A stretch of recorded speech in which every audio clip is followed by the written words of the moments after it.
Je vous en prie, chacun un micro. Alors, Laurent Lebillard, vous êtes délégué à la maintenance et à la supervision opérationnelle de l'Agence pour l'informatique financière de l'État. Pour l'État, hop, là-bas. Et c'est vous qui avez le pupitre.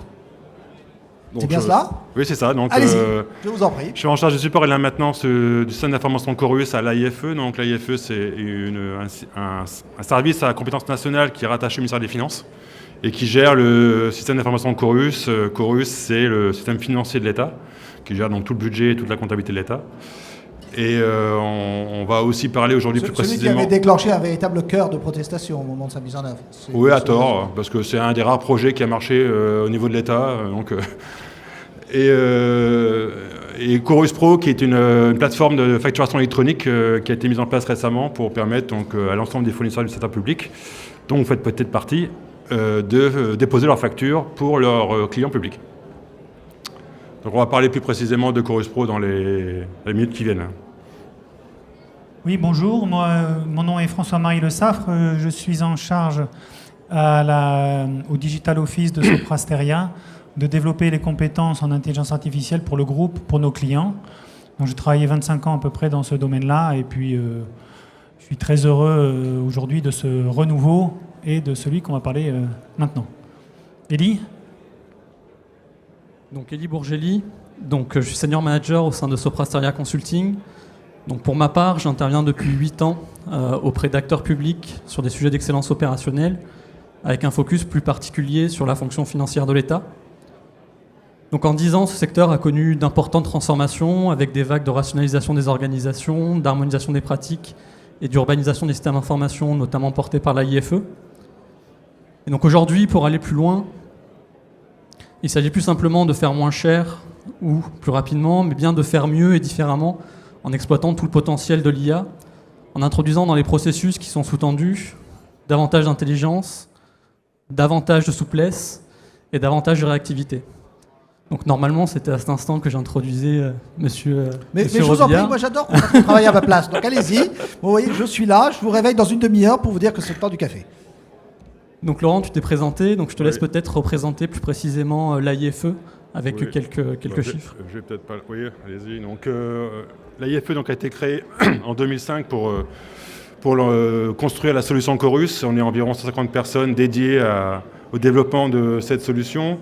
Depuis, le SI a beaucoup grandi et au-delà des 20 000 utilisateurs de Chorus qui gèrent les finances de l'État, on a aujourd'hui plusieurs plateformes qui gèrent environ 800 000 utilisateurs, dont Chorus Pro, dont on va parler plus précisément. Donc Chorus Pro, c'est à terme 100 millions de factures gérées par an à partir de 2020. Aujourd'hui, on est à 10 millions en 2017 et on sera à 30 millions de factures en 2018. 80 000 entités publiques concernées, qui sont donc les clients des fournisseurs du secteur public. 1 million de fournisseurs concernés. Voilà. Donc là, on va vous présenter une petite vidéo de présentation de Chorus Pro pour que vous ayez plus précisément en tête l'application. Vous avez pour client une entité publique. Vous souhaitez vous simplifier la vie ? Bonne nouvelle! Grâce à Chorus Pro, passez dès maintenant à la facturation électronique. Un seul lieu de dépôt pour vos factures. Quelle que soit la taille de votre entreprise et quel que soit votre interlocuteur public. En toute sécurité et sans frais. Alors, pour simplifier et sécuriser l'envoi et le suivi de vos factures, c'est très simple. Rendez-vous sur Chorus Pro. En quelques clics, enregistrez-vous sur le portail et saisissez directement votre facture. Ou, plus simple encore, déposez-la en PDF. Suivez l'avancement de votre facture jusqu'à son paiement depuis votre ordinateur ou votre smartphone. Vous avez des questions ? Rendez-vous sur le site ouvert à tous, Communauté Chorus Pro, pour obtenir toutes vos réponses. Avec Chorus Pro, fini les frais d'impression, de stockage et d'acheminement. C'est un mode de facturation plus respectueux de notre environnement. C'est l'assurance de savoir en temps réel où en est le traitement de votre facture. Et surtout, grâce à Chorus Pro, vous gagnez du temps. Un temps précieux que vous pourrez consacrer au seul sujet qui compte, votre entreprise. Tout le monde est concerné. La facturation électronique est obligatoire dès le 1er janvier 2017 pour les grandes entreprises, 2018 pour les entreprises de taille intermédiaire, 2019 pour les PME et 2020 pour les micro-entreprises. Mais n'attendez pas la date limite pour simplifier la vie de votre entreprise. Connectez-vous dès maintenant à Chorus Pro.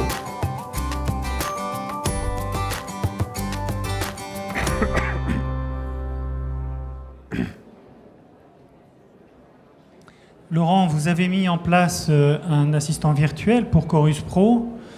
Donc, est-ce que tu peux nous dire pourquoi, en fait, vous avez eu recours à l'IA ?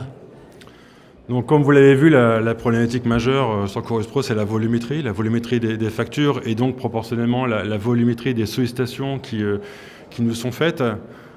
On envisage qu'à échéance 2020, on aura 100 000 sollicitations par mois à traiter. On aura peut-être déjà des pics dès cette année avec 100 000 sollicitations par mois. Et donc, pour traiter cette volumétrie, il faut forcément mettre en place une solution industrialisée. On avait déjà mis en place un avatar sur un portail précédent qu'on a utilisé aussi au démarrage de Chorus Pro, mais c'était plutôt un avatar de type base de connaissances qui pouvait répondre à des questions simples. Et là, avec Chorus Pro qui est entièrement apaisé, donc c'était un des points importants pour nous pour lancer ce projet, on a voulu construire une solution qui soit du coup interactive avec l'application pour pouvoir comprendre un peu le contexte de la demande et voir régler le problème directement dans Chorus Pro.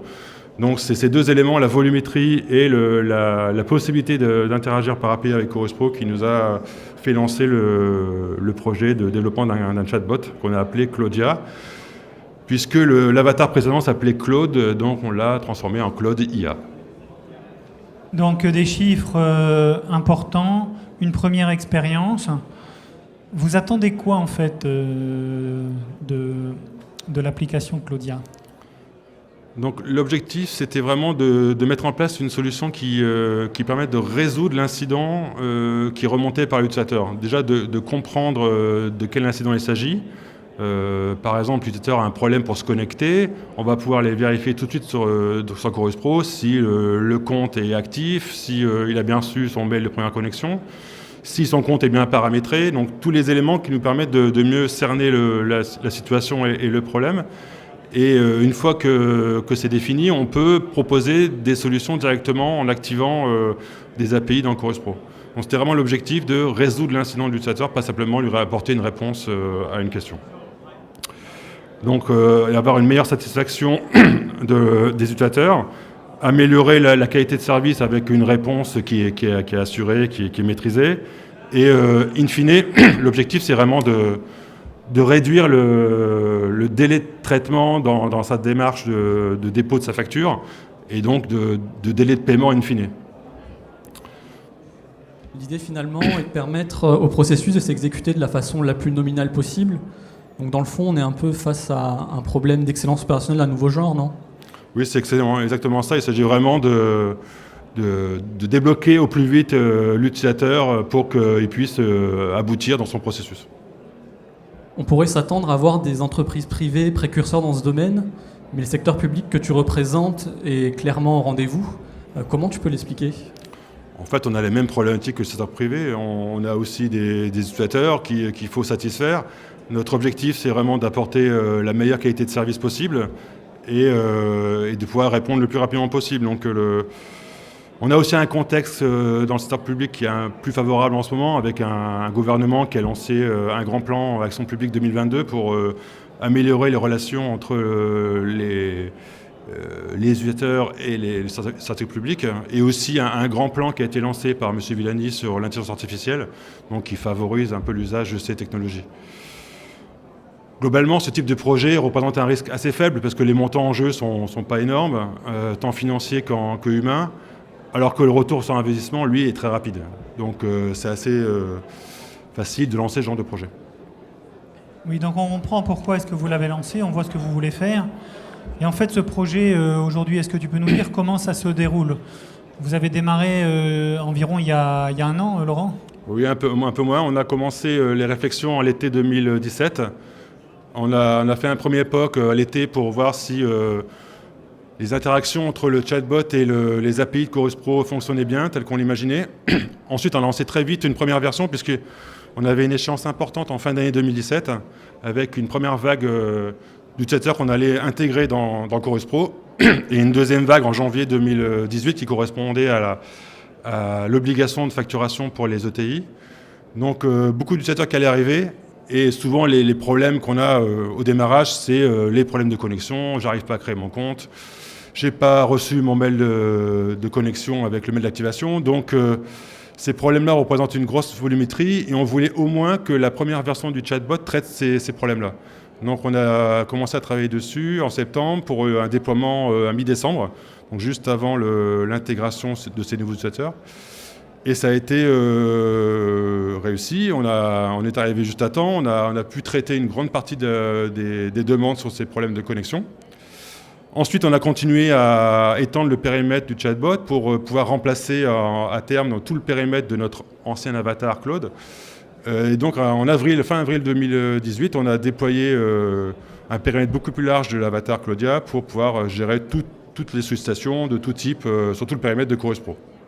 Et depuis, on élargit petit à petit le périmètre en rajoutant de nouveaux scénarios métiers que sait traiter le chatbot pour pouvoir traiter de façon plus intelligente les demandes. Et puis on a plein d'évolutions à venir dont je parlerai plus tard. Oui, alors on voit les différentes étapes. Là, après, c'est un projet d'intelligence artificielle, donc ça traite aussi des connaissances. Est-ce que tu peux nous dire quelles sont les différences clés que l'on a par rapport à un projet, mettons, plus classique ? Donc là, on a traité le projet en méthode agile avec une équipe intégrée entre les équipes techniques de Sopra qui avaient la maîtrise de la technologie, les compétences métiers qu'ont le support. Les équipes support connaissent bien la solution et surtout connaissent bien le type de problématiques qu'ont les utilisateurs.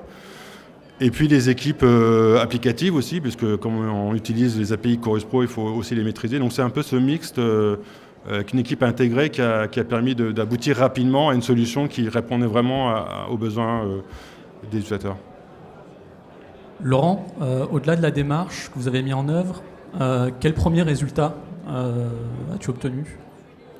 Donc au-delà du passage d'un avatar qui sait répondre à des questions avec une base de connaissances à un chatbot qui lui sait mieux comprendre le contexte de l'utilisateur et le débloquer, lui apporter une solution, voire résoudre son incident, on a surtout augmenté de façon significative le taux de traitement par le chatbot de l'ensemble des sollicitations. Donc avec l'ancien avatar, on était à 50% des sollicitations traitées par l'avatar. En V1, avec le déploiement d'une première version de Claudia, on est passé à 2 tiers des sollicitations traitées par le couple avatar-chatbot. Et à partir d'avril, quand on a entièrement remplacé Claude par Claudia, on a encore passé une étape et aujourd'hui on est à 3/4, donc à plus de 75% des sollicitations traitées par le chatbot, ce qui est assez proche de notre objectif. J'avais pour objectif d'arriver à 80%. Donc je pense que dans les mois à venir, on va y arriver. Et on a aussi un indice de satisfaction qui s'est amélioré. Si peu de gens donnent leur niveau de satisfaction en disant s'ils sont contents ou pas contents de la solution, c'est à peu près 10% seulement des gens qui donnent leur avis. On a quand même un taux de satisfaction qui a progressé, puisqu'on était à peu près à 50% avant, et maintenant on est à presque 2 tiers de gens satisfaits, donc c'est plutôt positif. Donc tu as donc un robot réactif, souple, performant, qui ne prend jamais de pause, qui n'est jamais fatigué. Comment tes équipes en charge des activités de support ont-ils pris la mise en œuvre d'un tel projet et quel impact ça a pu avoir sur ton organisation ?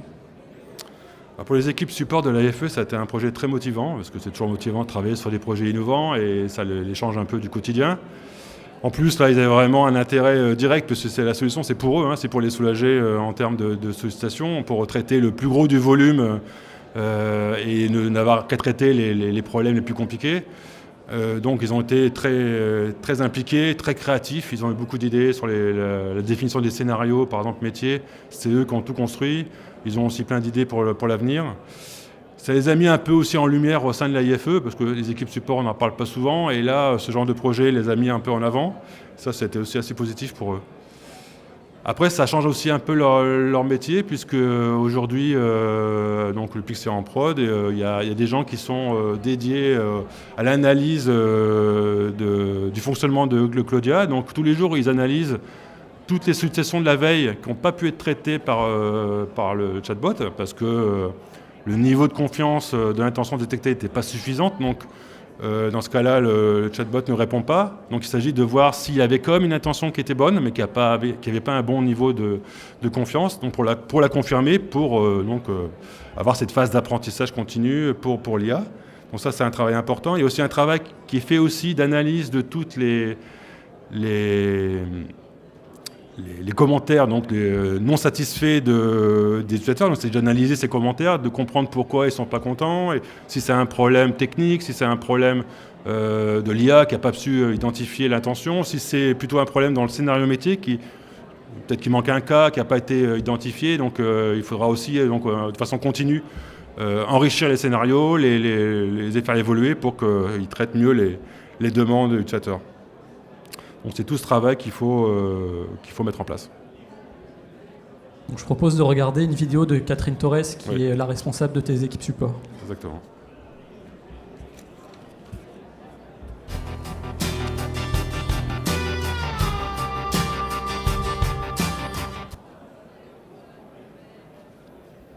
Au fur et à mesure des déploiements qu'on a sur Chorus Pro, on a de plus en plus de sollicitations. Donc on a un nombre très très important de sollicitations et il est indispensable de mettre en place une solution automatique qui permette de prendre de plus en plus de sollicitations, de traiter de plus en plus de questions via un outil automatique. L'avatar Claude est l'outil qui nous permet aujourd'hui de répondre de manière automatique aux questions que peuvent solliciter les utilisateurs de Chorus Pro.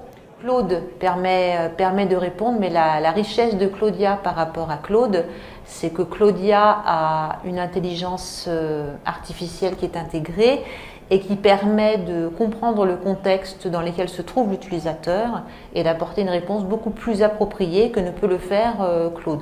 Claude, c'est juste une base de connaissances qu'on interroge, on pose une question, il va lire sa base de connaissances et il apporte une réponse.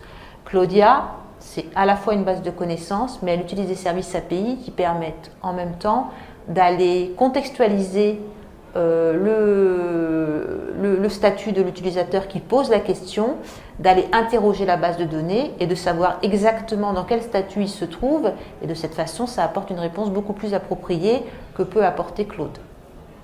Donc l'avantage de Clodia par rapport à une solution Claude, c'est qu'on a des actes, on fait des gestes. On fait des gestes d'exploitation qu'on ne pouvait pas faire avec Claude. Donc quelque part, on va beaucoup plus loin sur l'assistance à l'utilisateur puisqu'on prend la main sur certaines actions et on peut l'accompagner en exécutant un certain nombre d'actions. Sous réserve que l'outil a bien appris les réponses qu'il avait à formuler, pour moi, oui, ça apporte un gain en termes de qualité de la nature de la réponse. Et bien évidemment, ça apporte un gain en termes de traitement des sollicitations parce que ça va plus vite, ça répond plus rapidement et donc de fait, ça satisfait plus facilement le client. Donc globalement, pour moi, c'est un plus dans le traitement des sollicitations.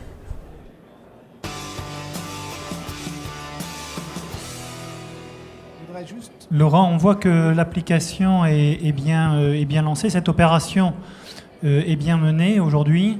Les utilisateurs l'utilisent avec un certain niveau de satisfaction, comme tu l'as évoqué. Quels sont, selon toi, les principaux facteurs de succès, en fait, qui ont été mis en œuvre dans cette opération ?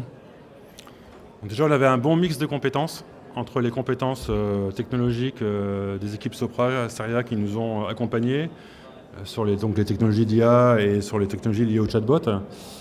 Et donc et aussi des compétences métiers qu'avaient les équipes support pour bien connaître les cas d'usage les plus importants et les cinématiques pour la résolution des incidents.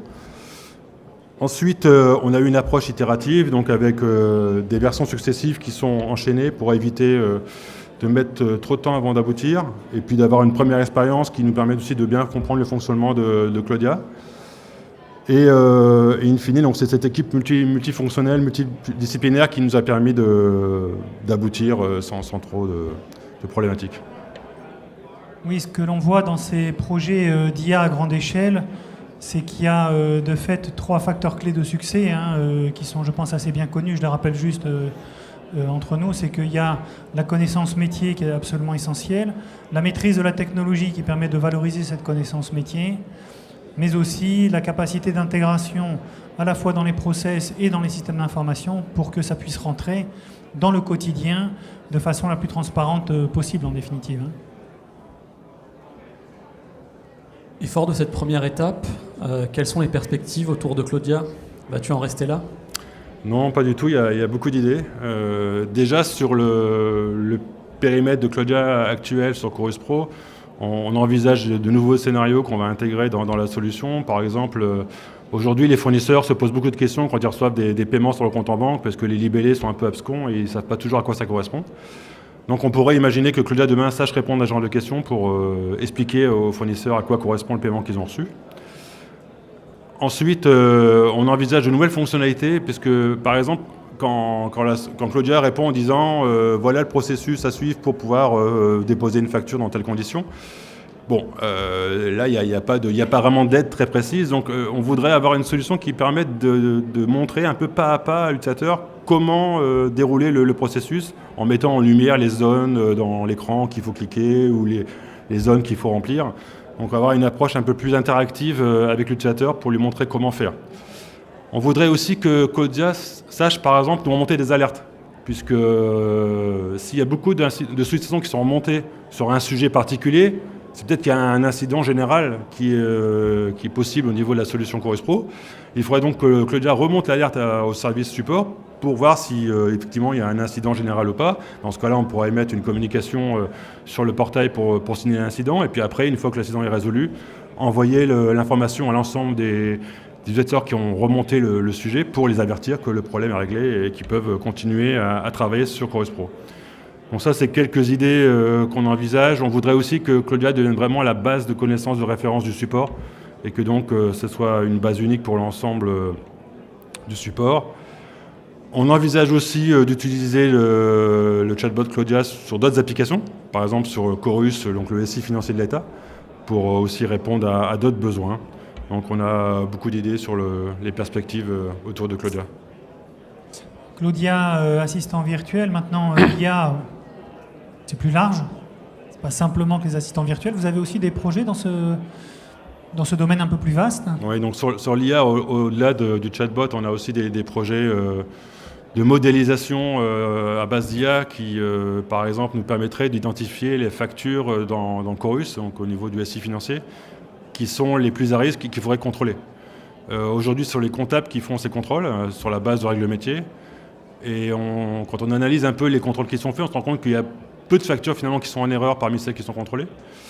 Et inversement, il y a des factures qui ne sont pas contrôlées, enfin des fournisseurs qui ne sont jamais contrôlés. Donc on voudrait donc construire un modèle qui, sur la base de l'historique de tous les contrôles qui sont faits par les comptables, d'identifier les factures à risque pour que ça soit mieux ciblé en termes de taux d'erreur, que le comptable passe moins de temps à contrôler et qui cible mieux les factures.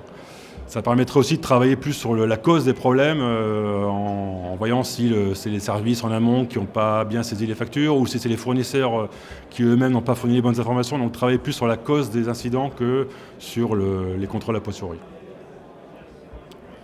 Que de belles perspectives. Merci beaucoup Laurent. François-Marie, si une personne va en savoir plus, est-ce que tu aurais une suggestion à faire?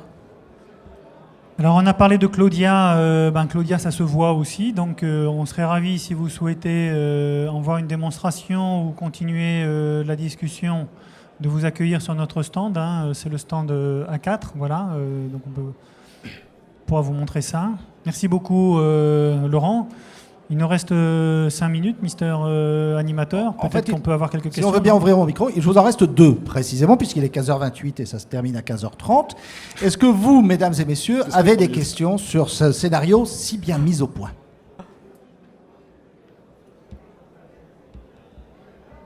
Il semble que non. Il me reste à vous féliciter d'abord pour ce scénario aussi bien construit, et puis pour ce grand progrès, parce que finalement, de Claude à Claudia, vous marquez bien la féminisation de l'intelligence artificielle. Merci à tous, je vous prie de les applaudir, et vous donne rendez-vous à 16h après le café. Merci beaucoup.